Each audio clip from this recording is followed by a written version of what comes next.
18 college students naman nananawagan ng tulong matapos masunog ang tinutuluyang boarding house nila sa Santa Maria, Pangasinan. Para sa detalye ng balitang yan, kasama natin Idol Aaron Navelgas.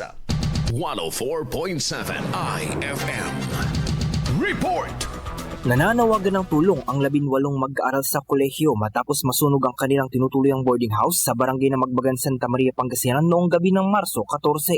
Ayon sa ulat, bandang alas 7 ng gabi nang sumiklam ang sunog sa nasabing boarding house malapit sa Pangasinan State University, Santa Maria Campus. Bagamat ligtas ang lahat ng estudyante, natupok naman ng apoy ang kanilang mga gamit tulad ng uniforme, damit, school supplies at ibang personal na kagamitan. Sa kasalukuyan, humihingi ng tulong ang mga apektadong estudyante upang makabangon at may pagpatuloy ang kanilang pag-aaral. Kabilang sa mga pangunahing pangangailangan ang mga damit, pagkain, hygiene kits at school supplies. Tumatanggap ng cash donations ang mga biktima sa pamamagitan ng online financing app.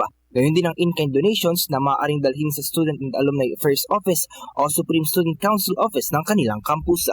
Kasama mo sa IFM News Tugupan, Idol Aaron Navelgas, Tak IFM. IFM News. IFM News. IFM.